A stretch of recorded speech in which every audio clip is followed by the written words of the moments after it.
आप झारखंड में स्टार प्रचारक बन के गए थे, कुछ फर्क पड़ रहा है?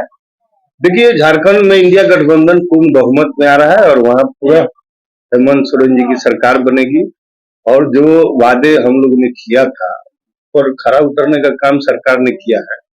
तो मैया योजना और 200 यूनिट बिजली फ्री, ये सारे चीजें लोगों ने करीब से देखा। तो वहाँ एकजुटता के साथ सभी लोग लगे हुए थे और पूरा हम लोगों है कि पूर्ण रूप से पूर्ण बहुमत से सरकार। आजकल एक नारा बड़ा ट्रेंड कर रहा है, बटोगे तो कटोगे। देखिए, एक बात तो तय है कि इस देश में हमेशा से एक धारा राजनीति करती है जो इसका काम है कि एजेंडे पर बात नहीं करना। आज देश के आधी आबादी को रोजगार चाहिए, नौकरी चाहिए, तो इस पर कोई चर्चा नहीं करता है। आज देश विकास की कड़ी में पीछे है, तो आगे कैसे जाए, स्वास्थ्य में सुधार कैसे हो, शिक्षा में सुधार कैसे हो, इस पर कोई चर्चा नहीं करता। यहाँ चर्चा उन्हीं सब विषय पर होता है जिससे आम आदमी अपना दिशा से भटक जाए और बेवजह के काम में भ्रमित रहे कि उन लोगों को वोट लेने में आसानी।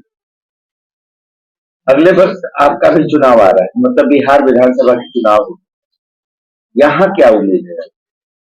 देखिए, आप जान रहे हैं कि 2020 के चुनाव में तेजस्वी जी ने पूरे बिहार में घूम के ये वादा किया था बिहार के नौजवानों से कि अगर हमारी सरकार बनती है तो हम 10 लाख नौकरी देने का काम करेंगे।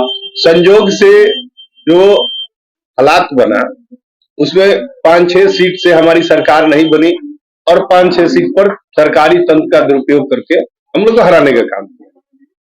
फिर महागठबंधन की सरकार जब बनी तो 17 महीना के सरकार में हम लोग तेजस्वी जी के नेतृत्व में 5 लाख नौकरी देने का काम हम लोग बिहार के नौजवानों का किए।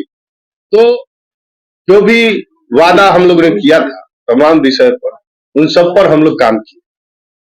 तो निश्चित रूप से मिशन 60 जो था उससे स्वास्थ्य के क्षेत्र में बहुत सारा सुधार हुआ है। अब तो हेल्थ सब सेंटर पर भी जांच होने लगा है, आप उसको करीब से देख रहे हैं।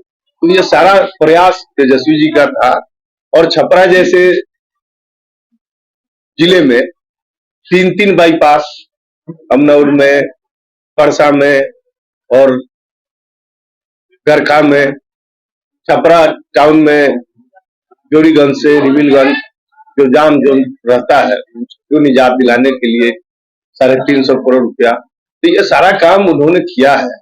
और हम तो यही कहेंगे कि जब जब राष्ट्रीय जनता दल और इंडिया गठबंधन की सरकार बनती है तो खास करके मैं छपरा की बात करूं तो यहाँ पर काम होता है, जिसका नतीजा है आप देख सकते हैं। लालू जी की सरकार थी तो यहाँ पर जयप्रकाश विश्वविद्यालय बनने का काम हुआ, इंजीनियरिंग कॉलेज बनने का काम हुआ, मरौड़ा अनुमंडल की स्थापना हुई, मरौड़ा में पॉलिटेक्निक कॉलेज खुला। लालू जी जब रेल मंत्री बने तो बेला में चक्का कारखाना बना, मरौड़ा में इंजन कारखाना बना, रेवा में पुल हो, माझी में पुल हो, ये सारा काम जो दिख रहा है जिससे जिले के लोगों को आज कुछ राहत है, तो ये सारा काम तो उसी समय हुआ। तेजस्वी जी उप मुख्यमंत्री बने तो डबल डेकर छपरा को देने का काम किए। तो ये सब हो रहा है और लोग भी इसको करीब से देख रहे हैं। तो आने वाले चुनाव में लोग काम पर वोट देंगे। अब ये जो लोग देश को बांटने के लिए प्रयासरत है उन सब लोगों को देश देख चुका है। और अभी अयोध्या के चुनाव को आप करीब से देखे हैं कि वहां के वोटरों ने साफ कहा कि हमें रोजगार चाहिए। तो बिहार के लोग तो पहले से ही रोजगार के लिए तरस रहे हैं, इसलिए इस बार जो चुनाव होगा वो एजेंडे पर होगा और एजेंडा पर हम लोग बात कर रहे हैं, इसलिए लोग हम लोग के साथ हैं। एक और सवाल है, यहाँ मिर्जापुर में एक पुल जो है अर्धनिर्मित रह गया, उसमें कुछ शायद हाइट को लेकर प्रॉब्लम, जो भी उस पर हम लोग काम किए और पुल सेंक्शन कराने का काम किए। पुल बन रहा था, अब गांव ग्रामीणों के द्वारा पहले से इसकी जानकारी नहीं ली गई। आप भी जानते हैं पुल निर्माण का हाइट का जो विषय है या जो भी वो नदी के बहाव से डिपेंड करता है कि नदी का बहाव क्या है। नदी का बहाव कोई 1-2 साल के बहाव के अध्ययन से पुल का निर्माण नहीं होता है। लगभग 20 साल 30 साल के अध्ययन का सबसे अधिक जो पानी आया होगा उसके आधार पर उसका स्ट्रक्चर का होता है, टेक्निकल विषय है, उस पर बहुत कुछ ना बोलते हुए मैं इतना ही बोलूंगा कि चूंकि बरसात बीच में आ गया, काम विवाद के कारण बंद हुआ, अब बरसात पानी नहीं आया संजोग से, इस बार हम लोग बच गए बाढ़ से, तो अब उसको हम लोग मध्यस्थता करके और जल्द से जल्द काम शुरू करें। एक और आखिरी सवाल, सवाल मेरा नहीं है, मार्केट में एक अफवाह तैर रहा है, तो अफवाह यह है कि राजद इस बार जितेंद्र राय को टिकट देंगे। ये तो पार्टी का काम, पार्टी टिकट देती है और पार्टी टिकट नहीं देती। जहां तक जितेंद्र कुमार राय का बात है, तो जो लोग अफवाह फैला रहे हैं ये भी अफवाह फैला रहे हैं कि इस दल में चले जाएंगे, उस दल में, तो आपके माध्यम से मैं साफ साफ उनको बताना चाहता हूं कि मैं राष्ट्रीय जनता दल में था, राष्ट्रीय जनता दल में हूं, राष्ट्रीय जनता दल में रहूंगा।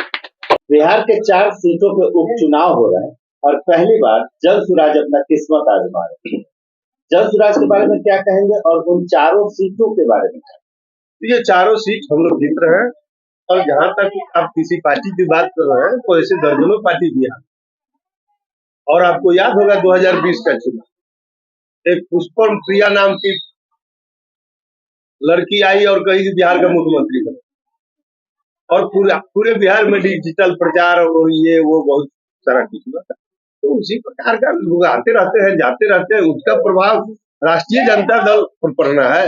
राष्ट्रीय जनता दल जमीन का पार्टी है, इसके वोटर ही कैडर है, कार्यकर्ता है, तो इसलिए हम लोग ऐसे लोगों को कोई वो नहीं चाहिए। जल सुराज 2025 में किसी का खेल बिगाड़ेगी? अब जिसका बिगाड़ेगी वो चिंता करे, हम लोग को तो नहीं लग रहा है कि हमारा जमीनी जो हकीकत है उसको कोई डिस्टर्ब कर सकता है। आपने वीडियो को अंत तक देखा, इसके लिए आपका बहुत बहुत धन्यवाद। आपका दिन शुभ हो।